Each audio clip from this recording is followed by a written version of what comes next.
Good evening, and welcome to another episode of Unlock the Door Radio. This is your host, Michael Cross here, and tonight we have a very special guest, that being Donna Andersen, who is going to tell us some of her work as well as how to spot people who may be the ultimate manipulators out there, that being psychopaths, I'm going to say slash sociopaths.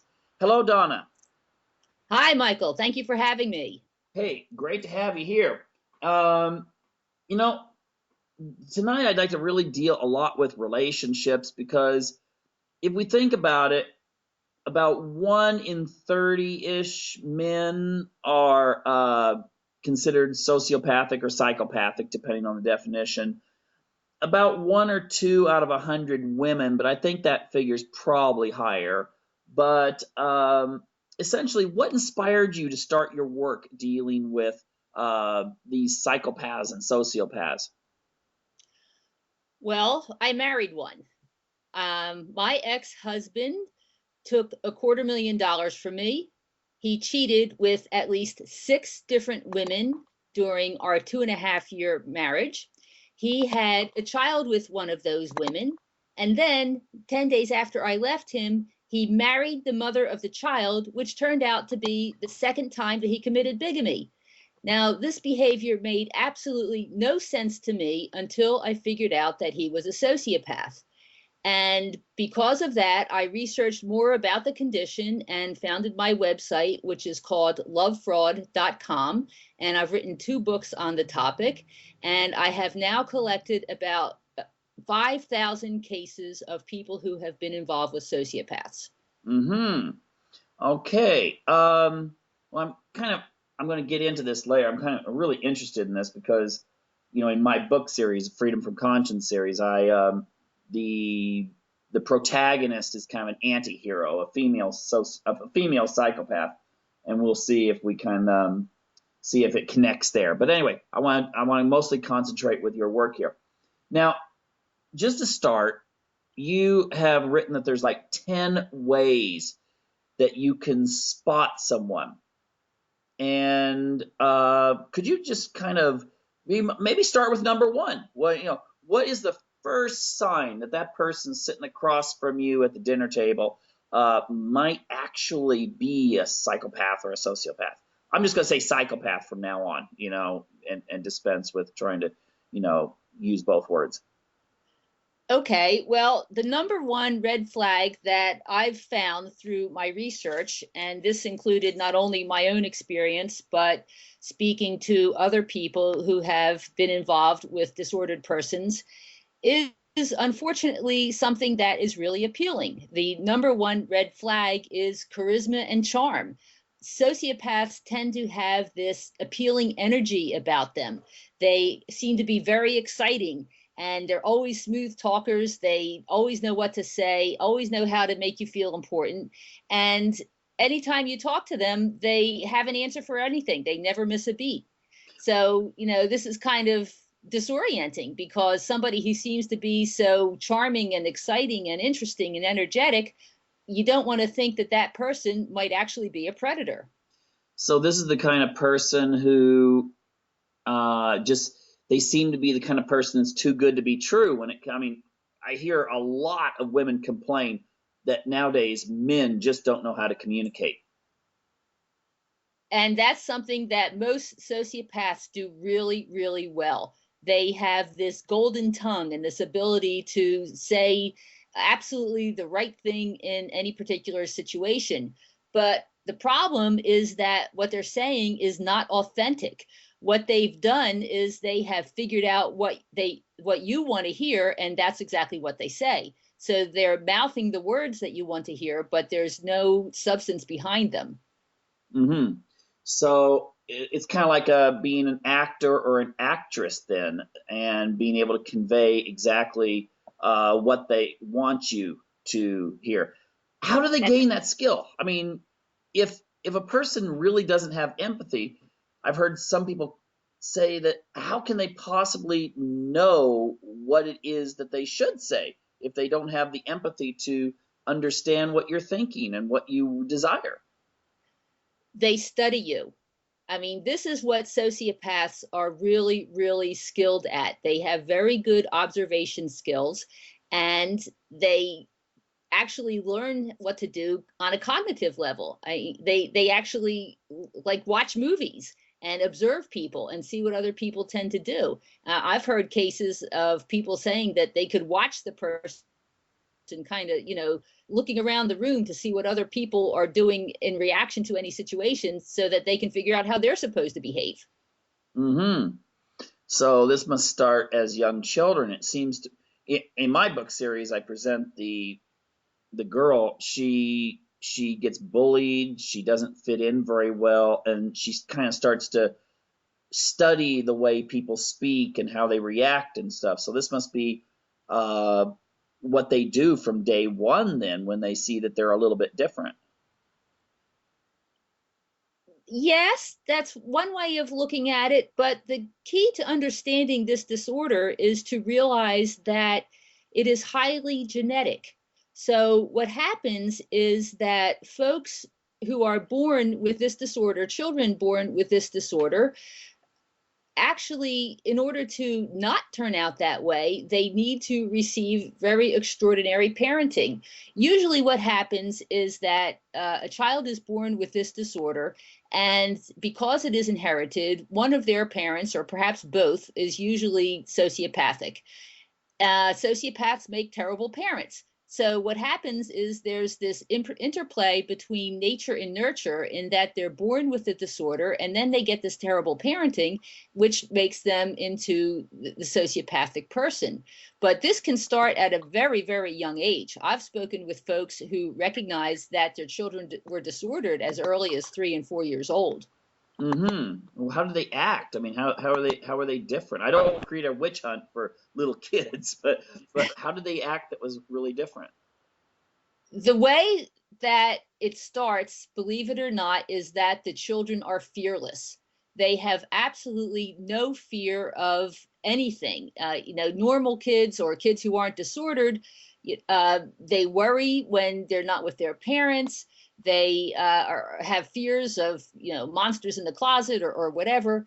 But children who are disordered simply do not have these fears. They tend to also be highly independent.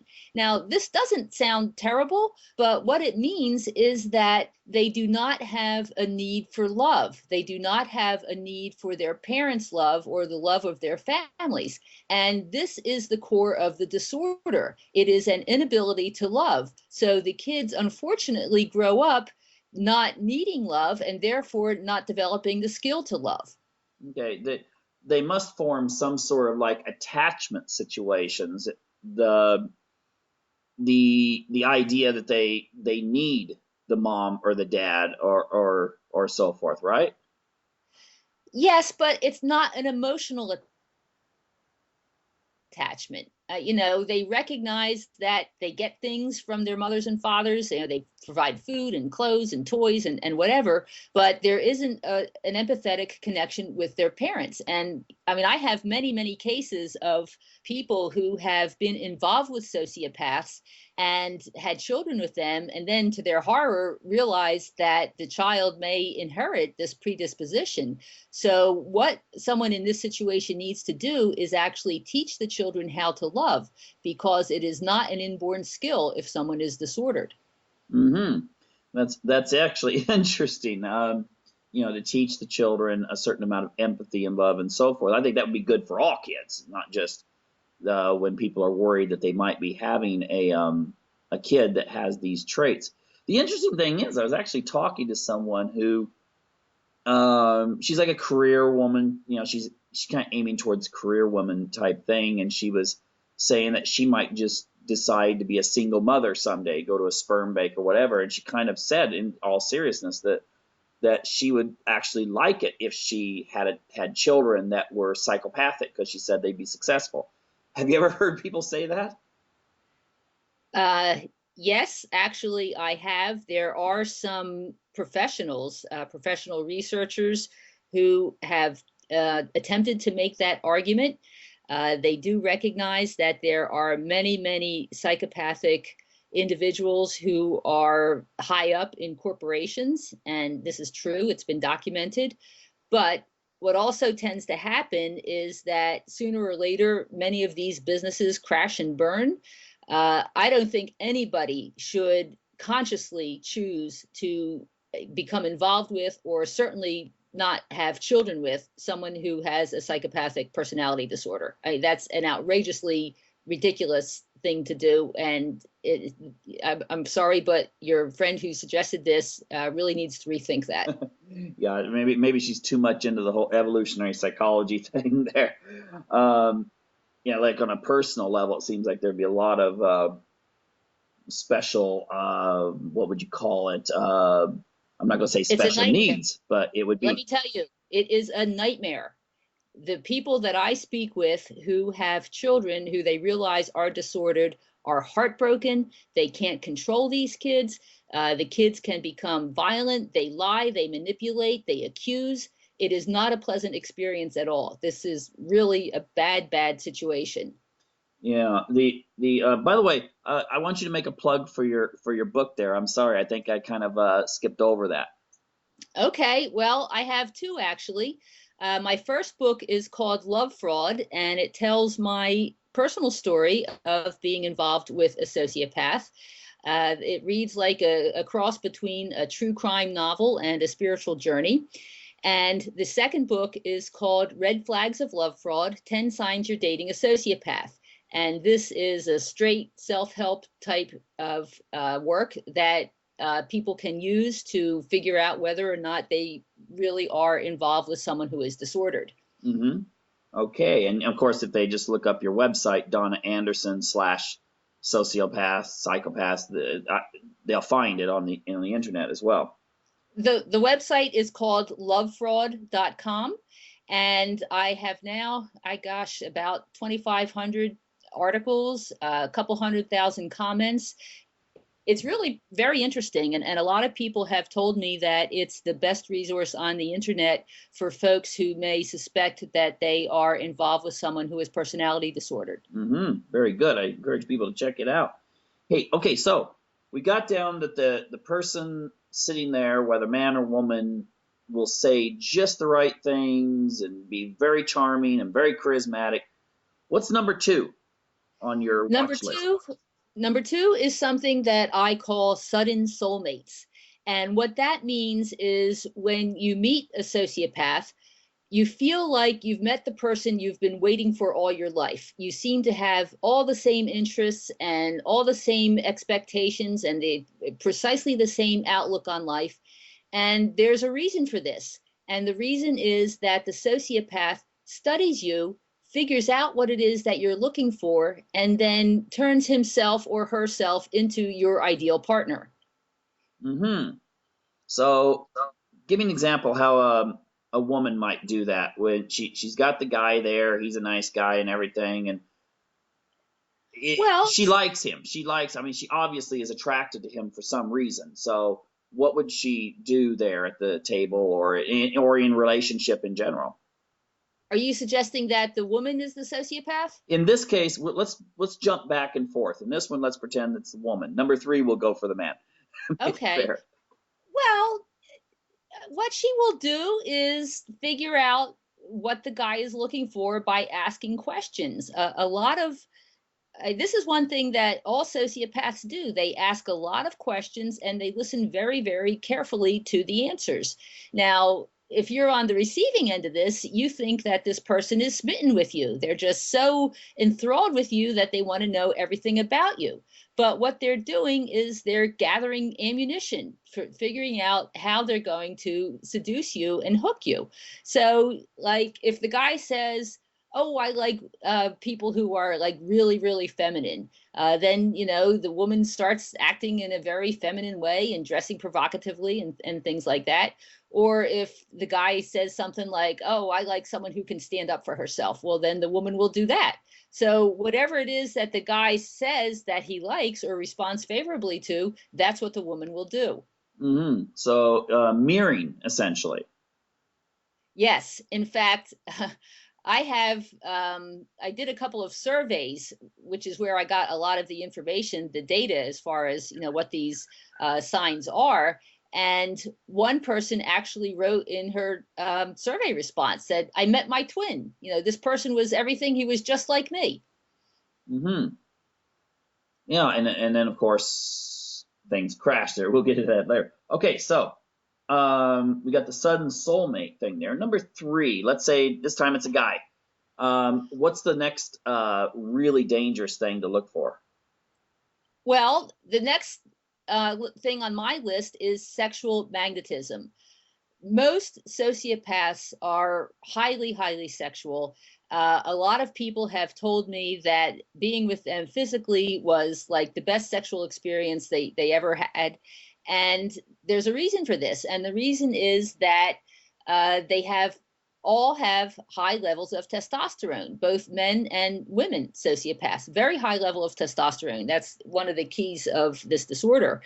And so essentially the person is incredibly sexy, and they seem to be very exciting. And people have told me that the experience for the most part has been extraordinary, at least in the beginning. While the sociopath is still trying to hook you, later on they may find that the interest wanes, and that's often because the sociopath quickly gets bored and is on to another target. So essentially a person who is extremely uninhibited. It's also true too that a person who might be somewhat reserved might be even more vulnerable, because the psychopath could figure out. I mean, they're going to expose them to different things. They're going to maybe open their eyes up to different ways of experiencing sexuality, and of course, this is going to make that person feel a rush, but also an attachment, won't it? Yes, all of that absolutely happens. And sociopaths are into experimentation. And when they get bored with the experimentation, they move on to things that are taboo. And they do push people's boundaries. And that does have the effect of making someone attached to them, because there's that neurochemical oxytocin that is released during any type of intimacy, especially sexuality, and it has the effect of making people attach. And so I don't know how sociopaths know it, but they seem to know that if they can get someone hooked sexually, they've got their claws into this person, and so they very frequently pursue a sexual involvement very quickly. Yeah, I've also read that if a person does things that are counter to the way that they were raised or their personal beliefs, the irony is that their brains will release serotonin, which is the feel good hormone, which means that you're getting a combination. Then, if you've been brought into I'm going to use this analogy, the spider's web, you're getting the oxytocin, but you're also getting the serotonin as they are manipulating you into this new way of life. And so it seems like that's a double bind that will, you're on a thrill ride, but then at some point the ride ends. Not only that, but the dopamine gets involved as well. You have all this energy and excitement about what's going on. So, and that's actually one of the real problems with people getting involved with sociopaths, is that any sexual encounter causes changes in your brain. And a sociopathic encounter, because of how extreme it is, causes even more changes in the brain. So that's one of the real dangers of becoming physically involved with a sociopath, is that it causes both chemical and structural changes in the brain. And that's also what makes it so difficult to leave them, because, your brain has been changed, and you actually have to undo all those changes in order to escape the relationship. Mm-hmm. Yeah. And of course, if this person has a great deal of this need for excitement, that's when they're going to be cheating on you, but then trying to twist it around to make it look like, it's okay, I assume. That's exactly what they do. In fact, when someone discovers that a sociopathic partner has been cheating, A couple of things typically happen. First of all, the sociopath will deny. I mean, I've had cases of people who have caught the person in bed with somebody else and they denied, which is pretty amazing. And then the next thing that happens is if they actually begrudgingly admit that they have been with someone else, they turn it around and say it's their partner's fault, because the partner drove them to cheat. That's typically what happens. Mm-hmm. Okay. So, and of course, their charisma and charm, they can probably even convince the victim that it was their fault. That happens all the time. It's not only the charisma and charm, but it's the self-righteousness with which a sociopath will blame the other person for anything that he actually does, assuming we're talking about a male sociopath. And yeah, I mean, I have many, many cases of folks who did actually start to question themselves and feel that it must be their fault. I mean, this is actually one of the big hooks that the sociopath uses to keep people in the relationship. They convince them that all the problems are the partner's fault. Mm-hmm. And do they tend to find people? Do they seem to have a sense for the people that might have a strong guilt complex? Because of course, a psychopath does not really have that much of a guilt complex. They have maybe I don't know, they don't like to lose, so they may feel bad about maybe, not passing an exam or something in college, but they won't feel guilty about the fact that they may have spent the weekend partying and didn't study for it. Is that correct? Well, keeping on as far as the relationship is concerned, um, they don't necessarily look for somebody who has a guilt complex. In fact, it's one of the ironies of people who are involved with sociopaths is that, especially when you're talking about a male sociopath, psychopath targeting a female, the women generally are accomplished, powerful, not shrinking violence, professional, people who really have a lot going for them. And a colleague of mine has done some research on this to figure out what makes a woman vulnerable to a male psychopath. And one of the things is that they have in common is that they're extroverted. And another thing is that they tend to be highly invested in relationships, and they tend to be very caring. So these are the types of folks that get targeted. Okay, so they're actually looking for a nurturer to a large degree. I mean, that they're going to get the person who is both successful but also nurturer. Then that seems to fulfill everything that they're looking for. Then. Sociopaths typically target people who are nurturers. This is actually very correct. They go after people who are therapists, who are teachers, who are nurses. That's one of the things that they do. They recognize that these folks have empathy, and even though they don't have empathy, they recognize that if someone else has empathy, it makes them easier to manipulate. Mm-hmm. Interesting.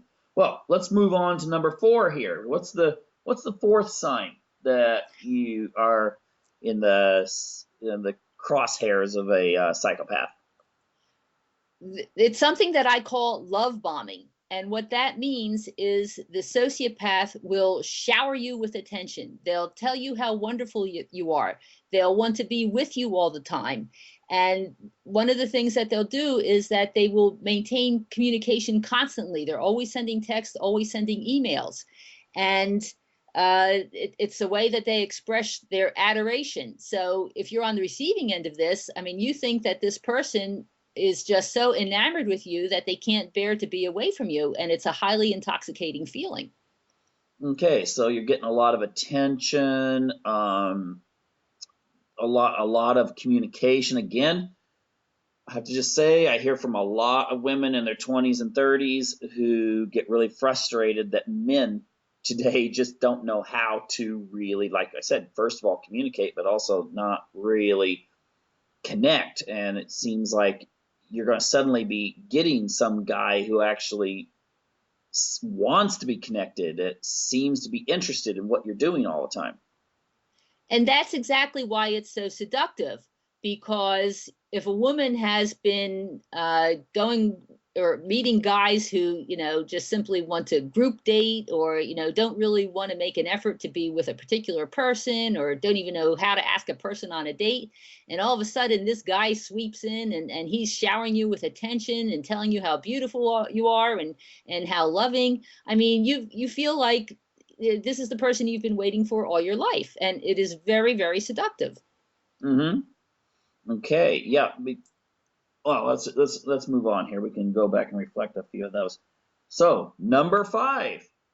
Okay, well, here's an important point. The first 4 items that I mentioned, the first 4 red flags of love fraud, are all things that seem to be wonderful in a date. We talked about charisma and charm. We talked about sudden soulmates. We talked about sexual magnetism, and we talked about love bombing. I mean, who wouldn't want to date somebody who is charming and sexy and attentive? So it's very important to know what the more negative traits are. So number 5 on my list is blames others for everything. Nothing is ever a sociopath's fault. They never take responsibility for anything that happens. When there's a problem, it's always because someone else did them wrong, somebody else has it out for them, somebody else didn't do what they were supposed to do. And a sociopath will always blame other people for anything that goes bad. Okay, so essentially you're looking for a pattern that, their parents didn't do it right, their schools didn't do it right, or those kinds of things? Absolutely. They blame their crazy ex-wife.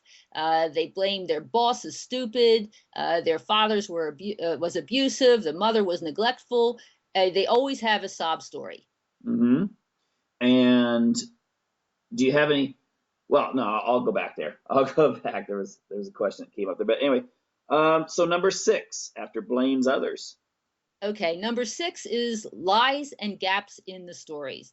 All sociopaths lie. They tell big lies, they tell little lies, they tell stupid lies, they lie when they would be better off telling the truth, and then they neglect to tell you things that they should tell you, like perhaps the fact that they're already married. So this is a big one. If somebody isn't lying, they're not a sociopath. Okay. Does that also include like the political type lie where someone they tell the truth, but in a way that your interpretation will put the blame on you? Well, the thing to keep in mind is that this disorder is a syndrome. And what that means is a collection of all these different traits and behaviors. So not everybody who lies is a sociopath, but all sociopaths will lie in one form or another. So if you see someone who is lying and you also see the other traits that we talked about and the others that we're going to mention, then you need to be careful. Mm-hmm. Yeah, well, lying should come up as a huge red flag in a relationship right off the bat. And Absolutely. oh, In fact, if somebody lies about their identity, you should never date that person. You should get rid of them immediately. so could that include if they're lying about their age or lying about? Yes, yes, yes. I Okay. mean, someone who is not strong enough to, I mean, even if they aren't a sociopath, why would you want to be with someone who lies about their age? I mean, the whole idea of a relationship is to be able to trust each other. And, if they lie about something like that, what else are they lying about? Good point. Yeah. Okay, number 7. The number 7 is intense eye contact. Sometimes this is referred to as the predatory stare.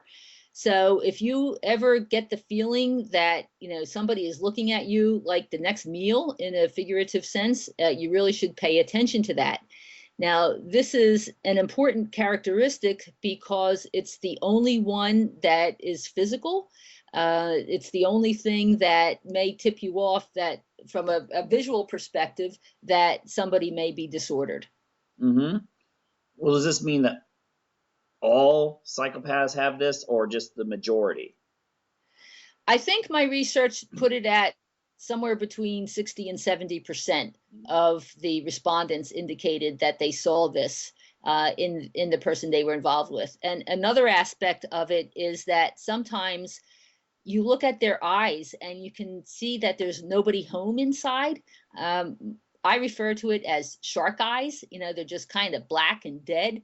And sometimes you can actually see this better in a photograph than when you're actually with the person. Oh, interesting, interesting. I almost feel like asking you to tell me if there's any politicians out there that you can see that in. But the so it's kind of I heard this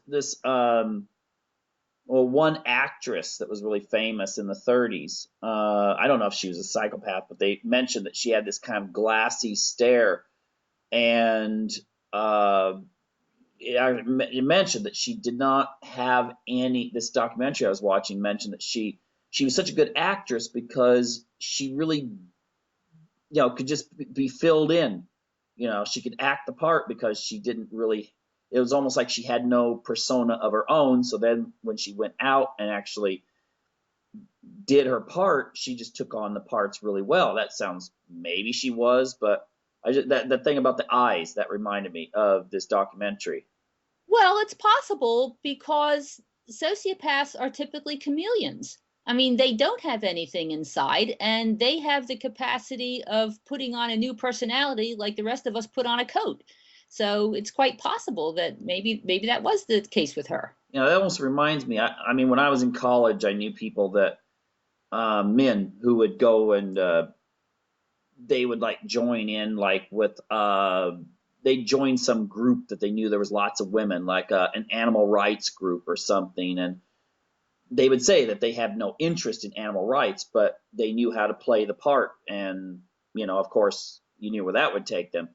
So that sounds very psychopathic to me. I do know of people who are psychopaths who joined animal rights organizations. So yes, it does happen. Okay, yeah, but they're not interested in the poor animals. They're interested in pretending like they care a lot. Okay, we'll get back to that one. Number 8. Number 8 is moves fast to hook up. A sociopath typically will come into this whirlwind romance, will sweep you off your feet, will quickly want to proclaim true love and quickly start talking about moving in together, getting married, and having a family. A lot of people, say that the experience was just a whirlwind romance that swept them off their feet. Well, why would they act that way? What's the explanation? The explanation is they want to get their hooks into you before you escape. Hmm. So it seems to me that they would also have a tendency to try to break you away from your friends and family, that might threaten the relationship. That is a very typical sociopathic tactic. They often, almost always, attempt to isolate their target from their support systems. So absolutely, that's what they do. Okay, so they might be really quick to say, let's go move in, let's just go move over way away from this city and start over or something like that. Oh. I have cases like that, absolutely. And it's very scary because I do have cases where the sociopath has convinced his partner to move like out into the sticks, out into a very remote area. And it's dangerous, because the person is away. And then often what happens, especially if they're married or maybe even if they're not married, the sociopath takes over the finances of the relationship. And so the victim is trapped. I mean, they're far away and they have no money and it's very difficult to get out. So that, I mean, it's, I'm going to get back to this here. I'll just put a note there for something different. No, so number 9. Number 9 is the pity play. And what that means is that sociopaths typically appeal to their target's sympathy. They complain and talk about their terrible experiences with their crazy ex-wife and their parents and how their financial problems, and everything that they say is to try to make you to feel sorry for them so that you will do what they want. Mm-hmm. And of course, these sob stories may or may not be true because they lie a lot. And they can be embellished, if nothing else. And finally, Yes. number 10. Number 10 is the Jekyll and Hyde personality. Sometimes when you're with a sociopath, one minute they love you, the next minute they hate you. It changes like a switch has flicked and you have absolutely no idea what happened. Okay, so it's similar to borderline, but well, I mean, is it similar to borderline in that sense, or is there something that they may show the same symptom, but it's different? A lot of those cluster B disorders are very, very similar. We're talking about antisocial personality disorder, which is also sociopathy, and narcissism and borderline personality disorder. You know, the differences between them are subject to debate and, you know, perhaps not even relevant. In fact, you know, when I define the word sociopath, I use it to encompass all these personality types because they are all exploiters. The antisocials, the borderlines, and the narcissists, I mean, to one degree or another, this is what they do. They exploit the people around them. And if you add up the official estimates of folks who have those disorders, it comes to like 12% of the population. And in the United States, at least, that's 37 million people. So there are many, many people out there, far more than we realize, who you absolutely do not want to become involved in a relationship with. Mm-hmm. Yeah. Yeah, it would make things really difficult. I wonder what happens when well, I should ask, what happens when someone gets together with someone? Like, you might get a psychopath that hooks up with a borderline. I mean, what would happen in that relationship? It's like fire and gasoline. You know, it can like really be violent. It can, I mean, either physically or emotionally violent, psychologically violent. Sometimes they support each other. Sometimes they're like co-conspirators, but it's a pretty explosive situation. Wow. Sounds like I got that right in my book because that's what I do. I connect a borderline and a psychopath together. Um, yeah, that's interesting. Now, there's something I think I read it on your site. Correct me if I'm wrong, but on the thing about the sexuality and romance, to a psychopath, isn't sex? It's an accomplishment. It's almost like a scoreboard, isn't it? It's not really an act of expression. Sociopaths, psychopaths are only interested in three things: power, control, and sex. And that's it. So for them, the sex is more just about the release. It's about the sensation. One of the traits of a psychopath is that they have this incredible need for excitement, and sex is about one of the most exciting things that any human being can do. So that's one of the reasons that they pursue it. It has absolutely nothing to do with any kind of emotional connection. In fact, they are incapable of an emotional connection with the person that they're having sex with, even though they can be very good at pretending that they have this emotional connection. Mm-hmm. So in a sense, then it's almost like winning a race or something to them. You know, the act of seduction would be to win. It wouldn't be Can you so. say that again, please? I had a. Yeah, it seems then that the act of seduction would actually be like someone would, be playing in a race or something, and trying to win it versus trying to express some sort of mutual feeling of admiration towards one another. That is absolutely correct. And in fact, I do have cases where a psychopath toyed with the target and did everything they could to get the target to fall in love with them. And as soon as the target did, the sociopath dumped them. I mean, the whole thing was just a game. Mm-hmm. Yeah, I actually knew a woman who she bragged about the idea that she was able to she thought it was cool that she could seduce other women, and then she had no intention of forming a relationship with them. She just thought, even though she gravitated towards, she said that her goal someday is to marry a man. She felt that it was fun to essentially mess with someone's mind and see how far she could take it. That is typical psychopathic behavior. Yeah, just the idea of it's almost like the person's an experiment. Yes, yes. It's like a cat playing with a mouse, batting it around, just to torture them before eventually going in for the kill.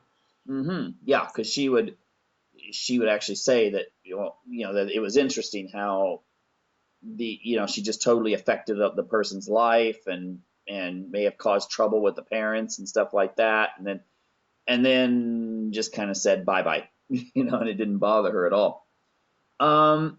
Now I'm going to ask this though. I have to bring this up because there may be someone out there listening who says, "Well, yeah, I'm psychopathic," but um, can a psychopath actually be a good husband or wife or boyfriend or girlfriend in a kind of I don't know what, a symbiotic sense or something, but um, can they actually be the person who could actually be a good father or mother? But of course, some things are going to be missing. What do you think? I think no.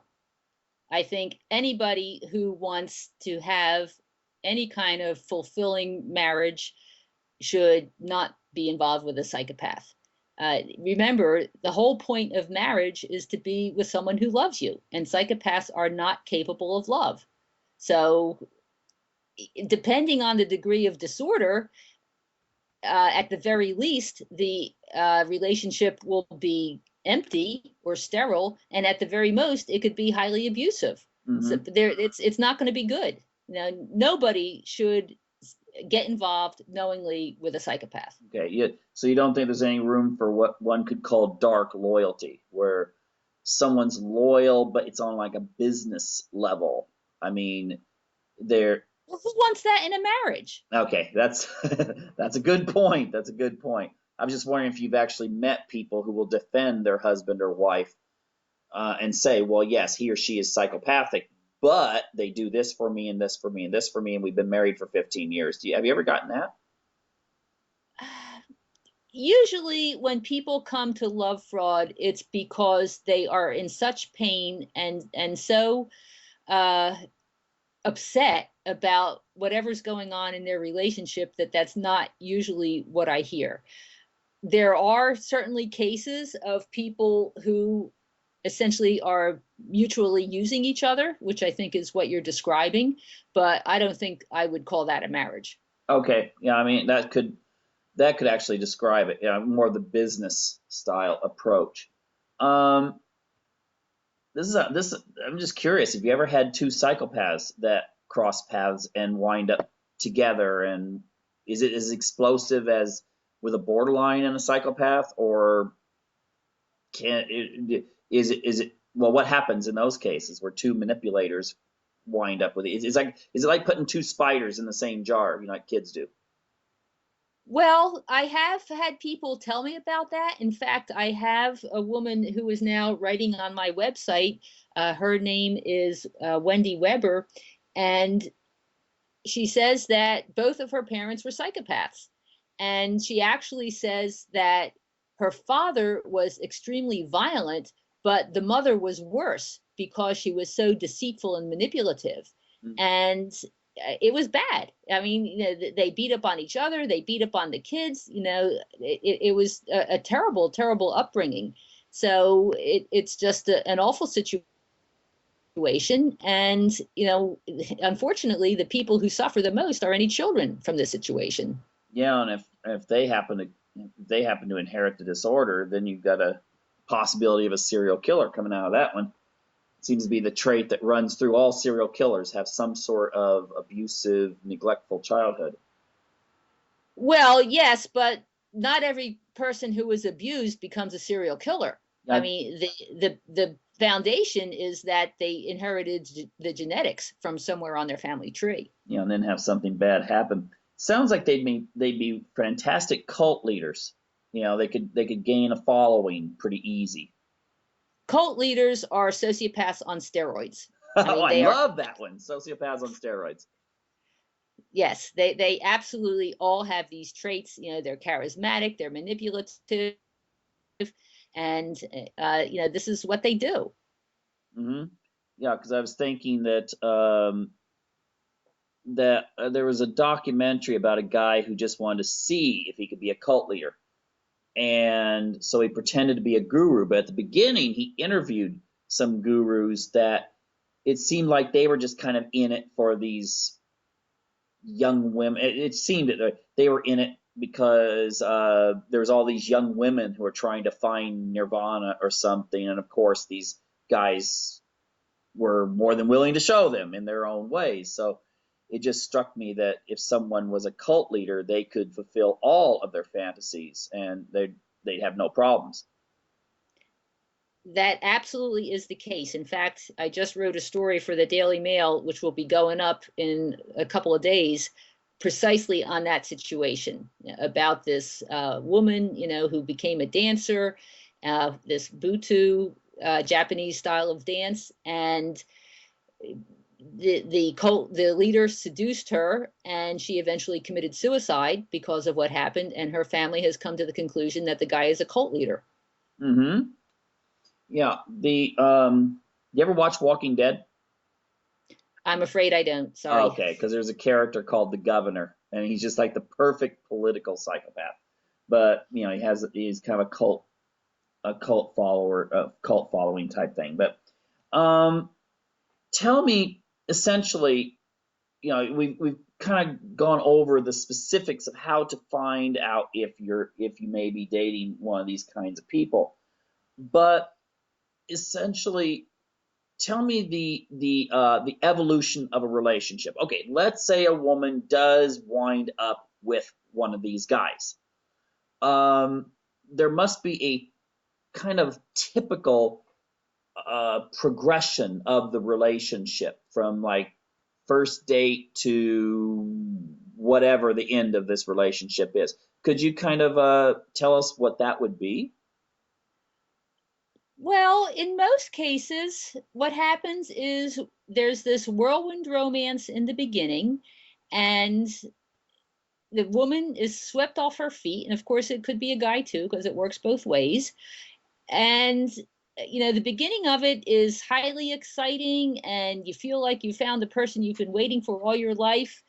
And the sociopath can keep this up until he feels that you're hooked, until you make a commitment. And what typically happens is that, once the person has committed, there's this change in the personality of the predator. All of a sudden, he's not talking so much about how much he loves you, and you feel like you're being manipulated and used, and he's looking for money all the time, or any of these situations. Often, what happens is that the target will realize that something is off here, and will attempt to break off the relationship. And then all of a sudden, the sociopath is back to his old self, back to the love bombing, back to telling how wonderful she is, or pleading and crying and not wanting the person to leave and not wanting the relationship to end. And so typically the target will give the person another chance. And this can turn into a vicious circle where, there's this whole pattern of, everything is great, and then it becomes bad, and then the target tries to leave, and the sociopath wants to lure them back. And this can go on and on and on, and actually is often the situation which occurs in situations that lead up to domestic violence. So there does tend to be this vicious circle of going around and around and around. Mm-hmm. And so, about what point do people usually break it off, and what's the psychological ramifications if they do? Well, it's kind of hard to generalize about that, but these relationships are highly addictive. And that's why it's often so difficult for people to leave.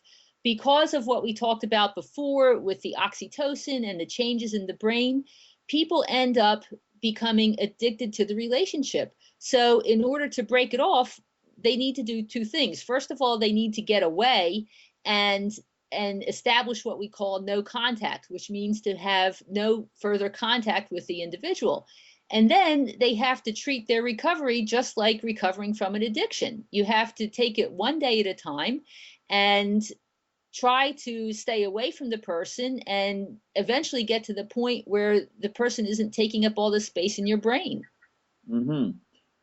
How does a psychopath react to that? It seems to me that there'd be either they could go one direction and really be fixated on this person, or they could go the other direction and almost like I've heard some psychopaths can like if they plan on doing something with their best friend, like I don't know, go hang gliding or something the next day, and their friend dies, then they could be on the phone within 10 minutes of learning that their friend died and trying to find someone else to go hang gliding with them the next day. I mean, which direction do you usually see psychopaths go?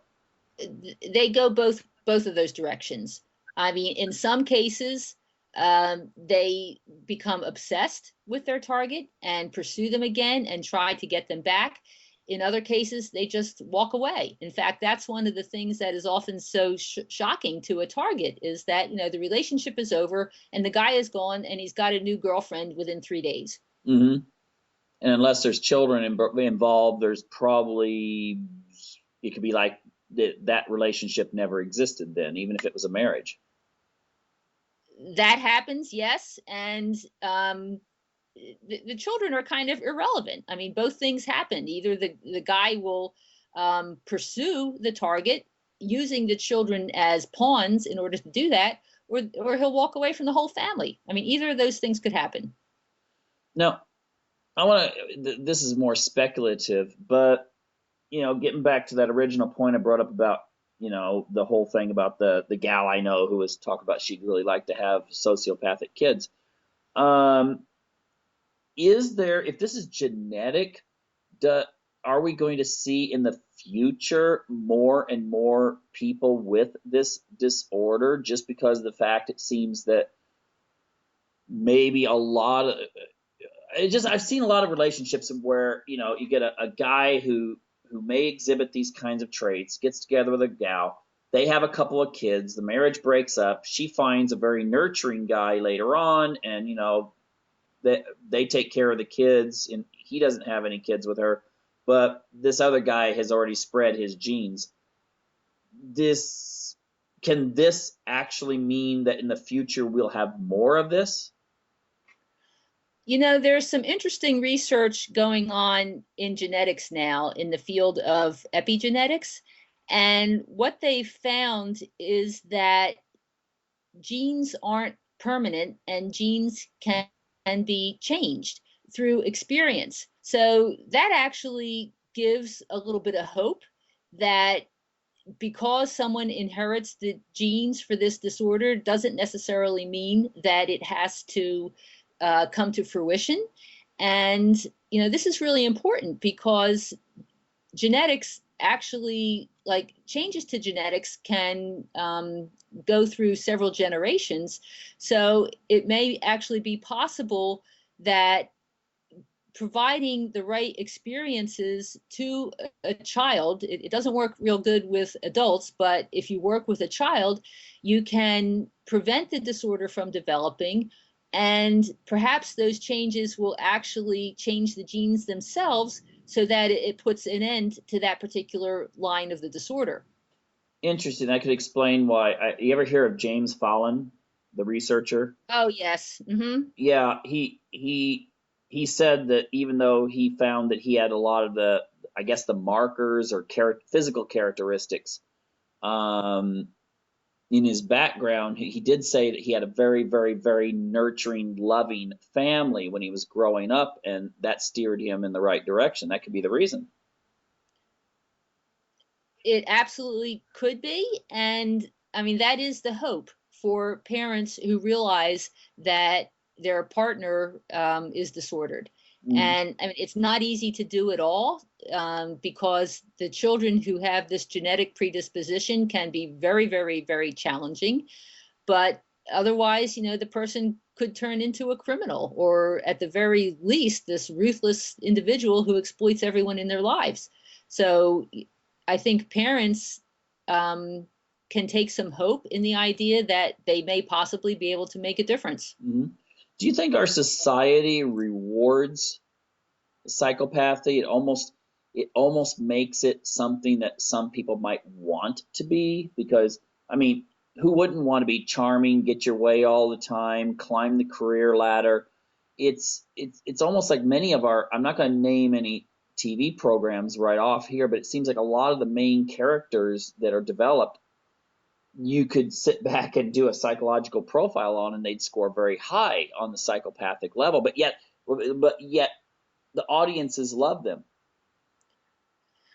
I do think that the way society is structured, especially in the US, I can't speak for Sweden, but for the US, there is an emphasis on winning. There is an emphasis on individuality. There is an emphasis on getting ahead. And so, yes, these types of societal imperatives do lead to people who have psychopathic traits being admired. But I really think that that's short-sighted for society as a whole, because what we really need to keep our planet from exploding is more empathy and more people caring about each other. So I do hope that somehow we will see that these are the traits that need to be developed, essentially, in order to save all of us. Yeah, because if everyone's a cutthroat, whether that's in politics or relationships, it seems like that's just going to create more tension, and so forth, as opposed to if empathetic people, I sometimes wonder if people that go in and donate eggs or something like that, are these people doing it because they're highly empathetic, or are they maybe very narcissistic, which seems to have an overlap with psychopathy, and therefore we're going to get more people with these genes. I don't know. Well, I do know that I've posted a case on my website about this guy who was essentially uh, infiltrating sperm donor clinics, and he turned out to be psychopathic. And so, yeah, I mean, that does happen. Be interesting to, I mean, from a psychological point of view, it'd be interesting to see how that affected the children that came from those. I mean, he may have 20 kids out there. It'd be interesting to see if that got passed on. Hopefully, it didn't. Actually, I think the estimate was more like 150. Ooh, 150. Well, be watching for those guys in politics. Okay, well, we're at an end here. And again, for those people who want a copy of your work, is it on Amazon? Oh, yes. You can go to Amazon. My two books are called Love Fraud, and the other one is called Red Flags of Love Fraud, 10 Signs You're Dating a Sociopath. I also have lots and lots of information on my website, lovefraud.com. So I do invite your listeners to visit, and they'll learn a lot more about this condition. Oh, excellent. I would encourage them to do so as well. Okay, well, thank you for this very, very, very informative hour here, and I wish you luck in your further research. Terrific. Thank you so much, Michael. I appreciate it. And thank you. Okay, and that ends another episode of Unlock the Door Radio. Take care. Bye now.